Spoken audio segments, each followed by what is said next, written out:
Hi, HR Nation. It's Chris Rainey. Welcome to HR Leaders, the show where we interview today's most successful and innovative HR practitioners 5 days a week.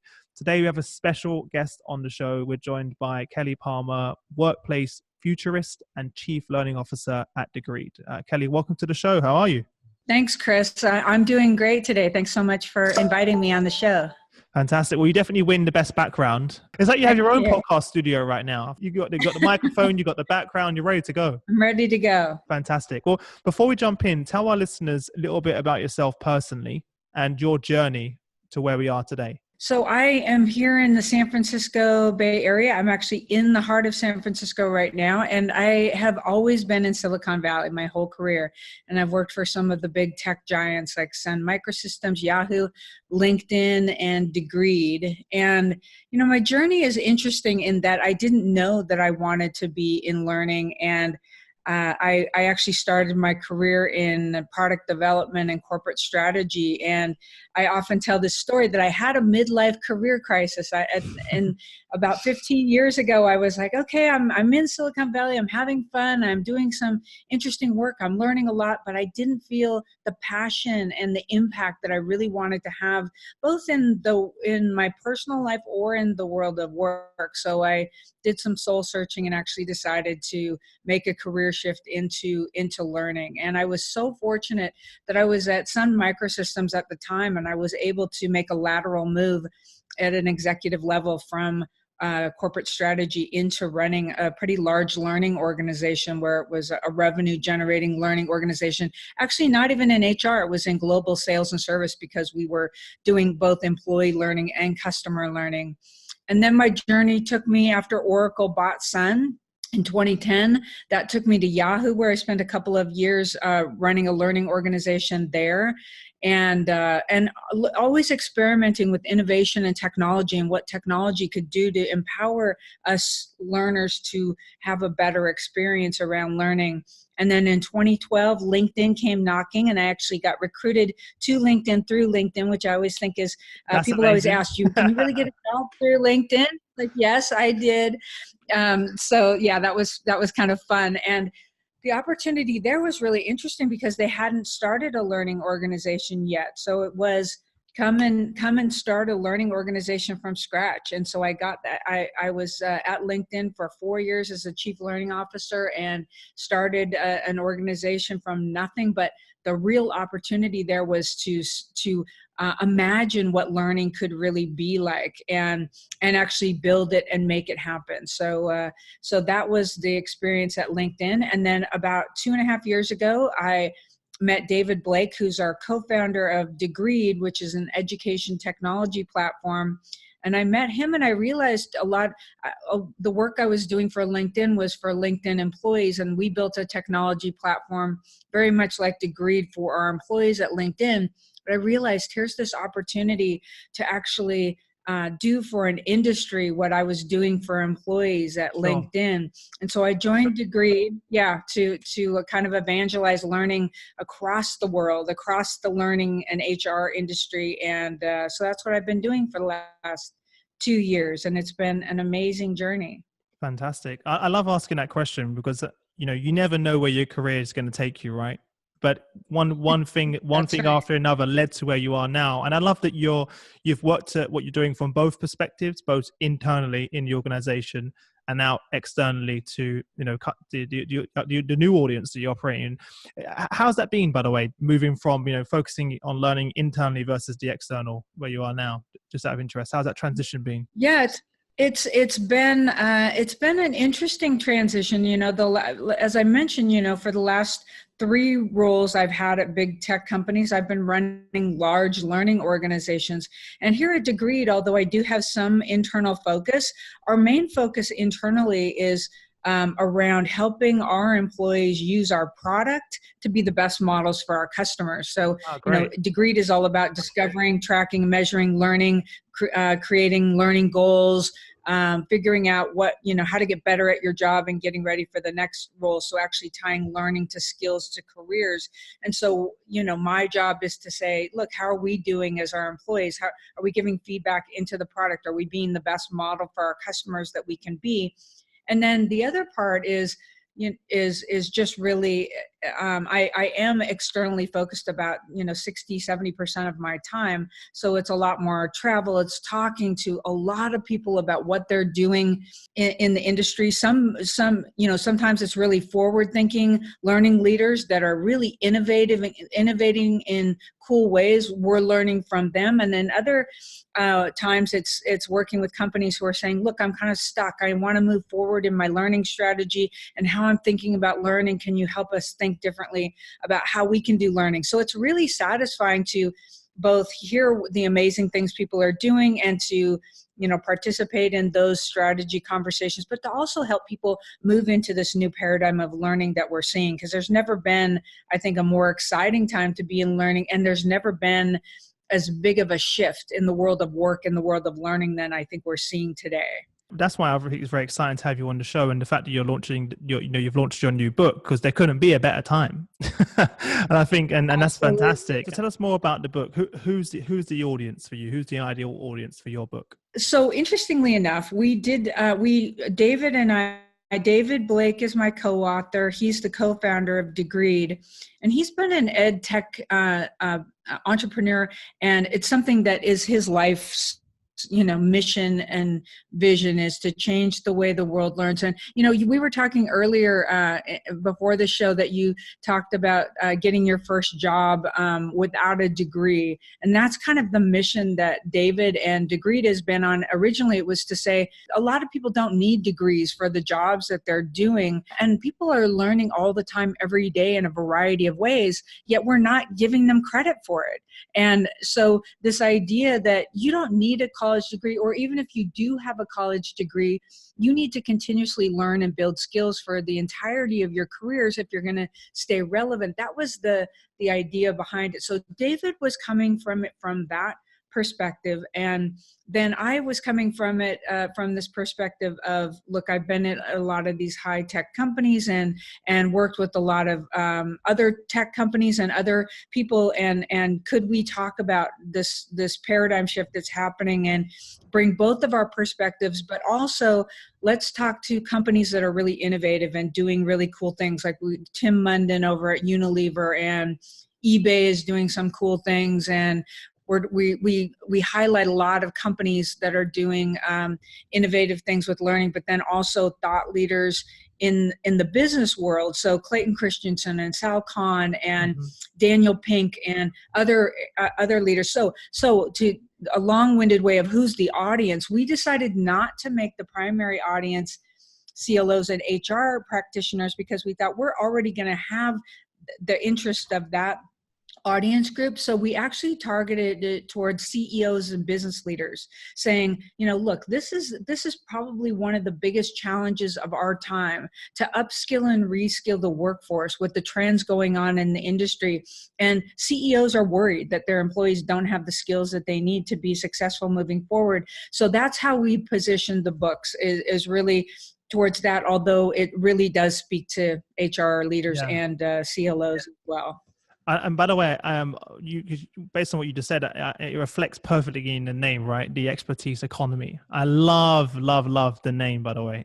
It's such a great name. Thank you. So the full title for everyone is the expertise economy: how the smartest companies use learning to engage, compete, and succeed. And I was really excited to have you on the show, because obviously I'm speaking to HR and learning professionals every day, and these are areas of huge concern in terms of the skills gap, right.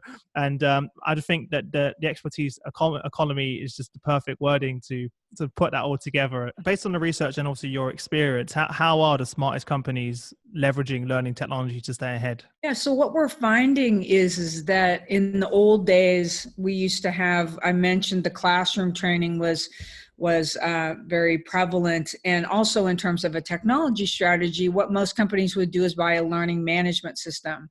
And so those two things kind of created most corporate learning strategies. And what we realized over time is that one small organization can't understand all the skills that everybody needs to be learning throughout the entirety of their careers. And two, that an LMS isn't sufficient for a true learner experience that's going to personalize learning to every person, because that's where we're moving, is towards a personalized learning model. Everybody's in a different part of their journey in terms of what skills they have and what skills they need.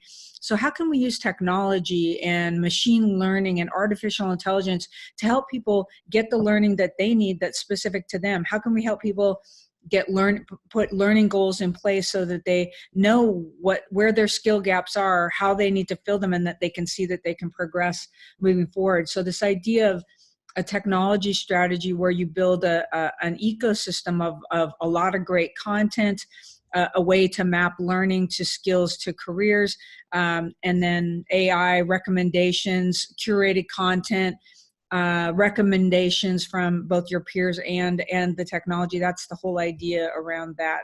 Some of the examples of companies that are doing this great. Tim Munden, we talked about him Sure. earlier. He's the CLO of Unilever. Yeah, he's, one of the things I admire most about what he's doing, Unilever is a huge company, 161,000 employees across the globe. And he's putting together a lot of learning groups in a company will put together discrete learning programs to help their employees learn. What Tim's doing instead is he's working with their CHRO and the CEO of the company to put together a skills strategy for the company. So it's not a separate learning strategy; it's a skills strategy that's part of the business strategy, and that's incredible. That learning could be elevated to that level of the company and that level of importance. And so Tim is putting together that skills strategy. He is using Degreed as part of his strategy for doing that, along with a lot of other innovative ways. But they're giving guidance. They're saying, look, these are the top skills that people in our company need to be thinking about, giving guidance, but also empowering employees to actually take on their own learning journey. So it's kind of this twofold approach. Can the company provide guidance to their employees about what skills they may need in the future? And then can you give them the tools and the technology to actually have a personalized learning experience to empower them to own their own learning and their own career? So that's one example. Another example that I love is what eBay is doing. eBay has created a whole career learning strategy. And instead of tying learning to performance reviews like a lot of companies do, they're saying, because a lot of companies will say, okay, you've got your performance review for the year. Now here's your development plan. Here's the things that you need to work on over the next year. And what we write about in the book is how we know that that's not very motivating to people, right? They don't get motivated when you tell them how you need to improve your performance. Instead, what eBay is doing, and I think it's brilliant, and we're seeing a lot of companies do this, is let's tie learning to your career aspirations. Let's start with, what do you want to do with your career? Do you want to get better at the job that you already have, or do you want to get ready for your next career move? So they start their employees' career journey by thinking about that, and they use a technology to do that, and it's called Fuel 50. And then once they figure out, what their career aspirations are, then they go in and they are using Degreed to learn and build skills.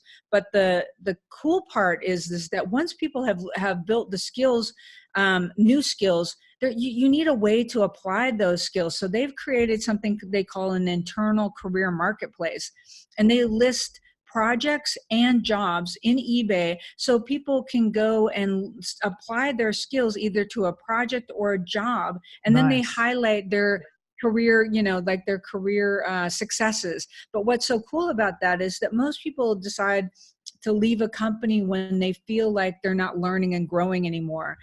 I think LinkedIn is actually a great example of a company that does this very well.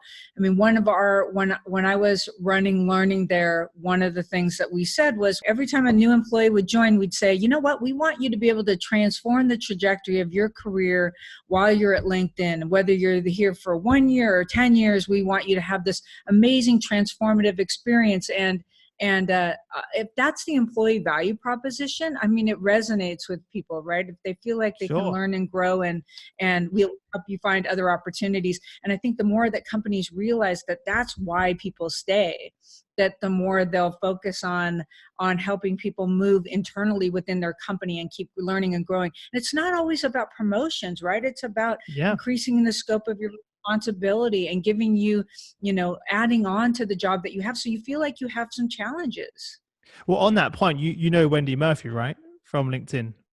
I do know Wendy. Yeah. So Yes. Wendy, she's obviously HR director, EMEA. Now she's actually moved roles into sales. So she's I recently think I moved. saw Yeah, so now that. she's sales director for the LinkedIn Talent Solutions, I think is the EMEA. And she told me, she was like, Chris, technically, if you looked at this, I'm actually taking a step back in my career because the sales role is at a lower sort of level than her HR role. But she took that challenge because she wanted to challenge herself and Right. to move into sales now. Now she's selling the solution that they offer, the HR solution, right? Which is quite amazing because she's seeing it from both perspectives. She was the consumer Right. solution. Now she's actually offering it to her peers. And she was when I was speaking to her on the show, she was so energized about it and so excited about this new opportunity to do that. And it was really, and she's like, Chris, other people would see it as a step back, but for me, it's a new opportunity to learn and grow and do something different. I was actually inspired by that. It is. It's brilliant because, I mean, and I think as we talked about, some of the moves I've made, I mean, when companies allow you to actually move to different functions, that's amazing because imagine what experience Wendy's going to have leading a sales organization, Exactly. that being in the business. I mean, that's great. Kudos to Wendy for doing that. That's fantastic. It's a very unique perspective as well that she's going to bring from being a practitioner herself, right, to understanding it. So it makes sense for Right. her personally and for the organization. Those skills are transferable. Yes. And that's one of the things I think, the skills that I learned in sales, I realize now I'm running my own company, are transferable in so many other areas. I think that that's the whole point about this transferable skills. It's like oftentimes we talk about job titles and where you worked rather than the skills that you have that are transferable. And I think that's the idea behind the expertise economy is let's focus more on what are those transferable skills that you either have or that you need to build that will make you a more well-rounded employee and not just keep you stuck because you're really great at this skill. You just keep doing that skill over and over again. How about broadening those skills and transferring those skills to other areas? But imagine that we had a way to reward managers for saying, if you help your employee with their career trajectory and if you help them move on and get new opportunities, you get rewarded for that rather than rewarded for delivering only on results. So I think that managers play a key role in this and their attitude and the company's culture about whether that's a good thing or a bad thing when people move on. Do you celebrate that or is it looked down upon when somebody leaves your team? So one of the questions I wanted to ask you, I get so many of the HR professionals that we speak to, and especially the learning professionals, they're inundated with these new platforms, technologies, solutions, tools. There's a new one popping up every single day. It's a bit of a minefield for them. Every day there's a new LMS plopping up or a new tool. What kind of questions should we be asking, in terms of how to choose the right platforms and tools for our businesses? Because that's a big challenge I hear from our audience and our members. Yeah, this isn't something new, but I think we should always think about this in terms of as we think about our strategy and technology, we have to figure out what it is we want to do first rather than going out and seeing what technology can do and then trying to fit that into our strategy. So if I can be more concrete about that. So a lot of people are interested in learning experience platforms. Why? They're saying, oh, well, I'm getting no engagement from our employees. Nobody wants to go to the LMS. It's a terrible experience. And that's a great reason to want to move away from an LMS. But I'd say, even step back a step further and say, what is the learning strategy and what is it that I want to accomplish? A lot of companies start with, I'm going to focus on my managers and my leaders and my high potential employees and maybe onboarding. I mean, that could be part of a strategy, but that's only part of the story. You need to step back and say, what do I want learning to be at my company? What do I want to accomplish with this learning strategy and that's part of the book too. It's like, there's so many components. It's not just technology. You have to think about your learning culture. You have to think about your content. You have to think about your technology. You have to think about your skills taxonomy. You have to think about so many different things. So step back, think about all those components and figure out where you want that to be in terms of your strategy, then pick technology that's going to support what you want to do. And that's why we're very keen on a learning ecosystem for technology. Not just, I think that in the past, a lot of technologies have tried to be everything to everybody. You'll look at HRIS systems that are now moving into the learning area, and you'll see learning management systems, which were never designed to be about the learner. They're about administrating things, yet now they're trying to move into that direction. They're trying to be everything to everybody. Imagine instead if you had a learning ecosystem where all these technologies that will allow you to do what you want to do are integrated together, so that mostly so you can have the data that you need to tell the learning story, either about individuals or about the organization. So I think that that's a way to think about it. And that's one of the things we talk a lot about in the book, is how do you think about a more holistic learning strategy, and what are all the components that you need to think about? It seems that, the current traditional learning model is broken in many senses in organization. How do you recommend companies train and upskill their employees in this new world of work that we're operating in? There's a variety of ways that people can do it, and we talk about those examples in the book. I don't think that there's one company that's doing it exactly the same way as another company, yet they've all got really interesting strategies. And the reason I say that is that there's a lot of content libraries out there. There's a lot of free resources out there. There's a way that you can curate content, and a way you can allow people to own their own learning and to drive their career. What I think it's about coming up with that learning strategy about how you're going to do it and how you're going to piece all the things together. And once you've got that, the key to that is then to not just say, okay, I built it once and throw it out there to your employees. There's this continuous thing that needs to happen around learning at every company. And this is where I've seen the most success. It's about saying, this is the strategy that we have for learning, and this is how we're going to help you get there, and to continuously market it like a product and communicate it like a product,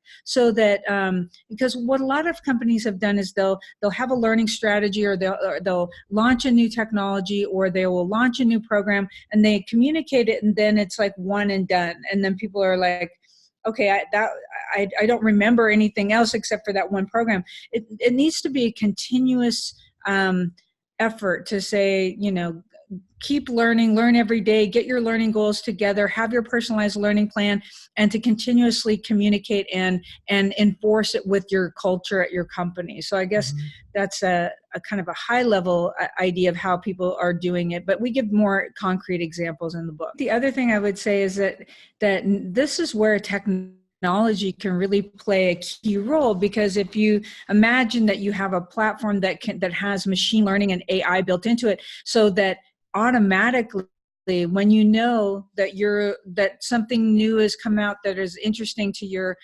audience, that instead of you having to go out and push that out, that the technology is actually recommending content based on what it knows people like to learn. And so that then it can be a two-pronged approach where, yes, you're communicating what you need, but you also have technology that's then, serving up content to people saying, hey, you might really like this. This is new. This came out. I mean, if you think about, do you use Spotify by chance? Yes, it's Spotify, yes, and on YouTube, right? It gives you the recommended videos, recommended content, recommended things to listen to on Spotify. Yeah, I mean, that's where it's going, right? Because instead, I love Spotify too, and it'll create playlists for me based on what music it knows I like to listen to. And imagine that learning is the same way. That's what we're doing with Degreed, and that's why I think it's really taking off, is because that machine learning takes a lot of the work out. It doesn't mean that you still don't have to communicate and put together your marketing and PR strategy around it. It just, technology can help you as well, just with the intelligence it gains around people, and then the analytics you can get around that, which is really cool. Yeah, and it's advanced so much, right, over even just the last 2 years. If it's funny, I'm thinking about when I started, 13 years ago. yeah, I couldn't even imagine where we are now, right? In the learning space, it's changed so Right. similar with HR Right. itself. It's changed so dramatically.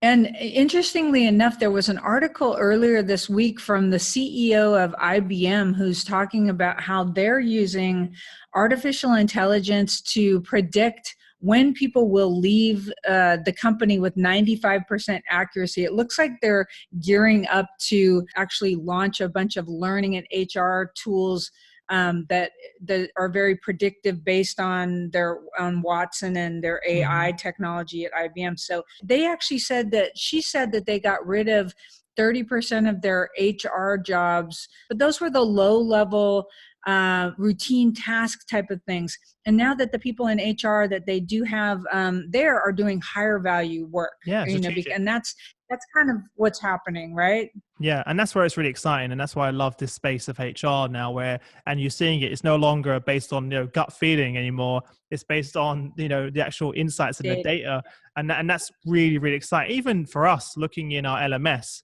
and seeing which content is resonating with our audience. Like, I'm not a huge data guy, but I get really excited about that because I'll look in there and I can see which of the workshops that our people will love and getting the most views, and I can see what's being shared, and it's all in a very easy clean dashboard, and I can just see it it takes me a few seconds to really see what's working and what's not, and I can go away and adjust my content strategy and the learning of the HR professionals that are in there. Or the other way around, I also get the feedback of what we don't have in there that they need, and the other skills and areas that we haven't really focused on, that we don't have any content around. It's hugely beneficial if someone's coming at this from a new approach, or they're sort of redesigning their learning sort of strategy. Where would you advise they start? You really have to start with what you have. Like when I was at LinkedIn, when you're not starting with anything and you get to redesign how you imagine learning to be, it's different and it's unique.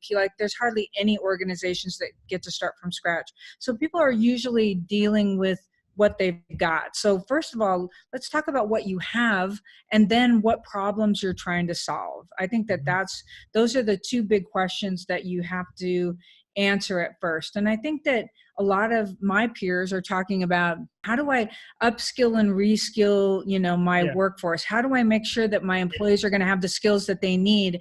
And then what do we have right now as a strategy, and where do we want to go? So kind of creating that journey from here we are, this is these are the problems we want to solve, and then how will we get there, and kind of map that out at the highest level. And then you can get down into more implementation details around that.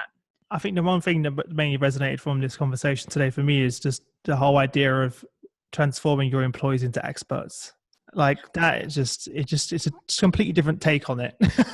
So and something that really excites me, I think, as well. And I've been doing this ad hoc. So like I've realized, even with the team that we're hiring now, that people have different skills I didn't even know about. That when particular projects come up that we're working on, that person who's, although working in a role completely far away from what we're talking about, has a particular set of skills that fit perfectly here. But there was no way for me to identify that. That's right. And especially on a large scale in an organization with 100,000 plus organizations, then it becomes impossible, right? And having a system that allows me to both identify that and also allows my employees to see those opportunities, and to that's also going to motivate them. We're going to gain value back from you as a business. It's a win-win, really. And I feel like that is moving forward. I think that's really the only way that we can be successful. Amazing. Well, look, where can people learn more about yourself and get in contact with you directly if they want to reach out to you or the organization? And where can they grab a copy of the book? Right. So first of all, with the book, you can go to the expertiseeconomy.com, where we have a website, and you can also buy the book on Amazon. It's in all the different formats, either hard copy, Kindle, or Audibles. And then for Degreed, if you want to learn more about Degreed, you can go to degreed.com and learn more about what we're doing there. And if you want to contact me, old standby LinkedIn is a great way to connect with me on LinkedIn, or Kelly at degreed.com. And yeah, all of those ways. I'd love to hear from people, because I think that's part of it. It's like learning from each other, learning about what we're doing together, because I really do believe that this is a journey that we're all on together. And I love the learning and field, because we're so apt to share what we're doing, Yes. because we want everybody to be successful. So I'd love to hear from anyone who wants to talk about learning. It's my passion. Amazing. And it comes across on the podcast, right? And I think everyone listening can hear that and feel that as well. And hence the reason, the idea and the passion behind the book. So make sure everyone listening, go grab a copy of it. I'm definitely gonna grab a copy of it. And I think even now, I'm excited as a startup that I get to start from scratch, right? And build that. So I'm really excited about it. Also not just for similar to kind of what you're doing at Degree, not just internally, but also for our customers as well within ANS. So it's going to be a very interesting journey as we grow both internally and for our customers, and it's going to go hand in hand. So I'm really, really excited about that.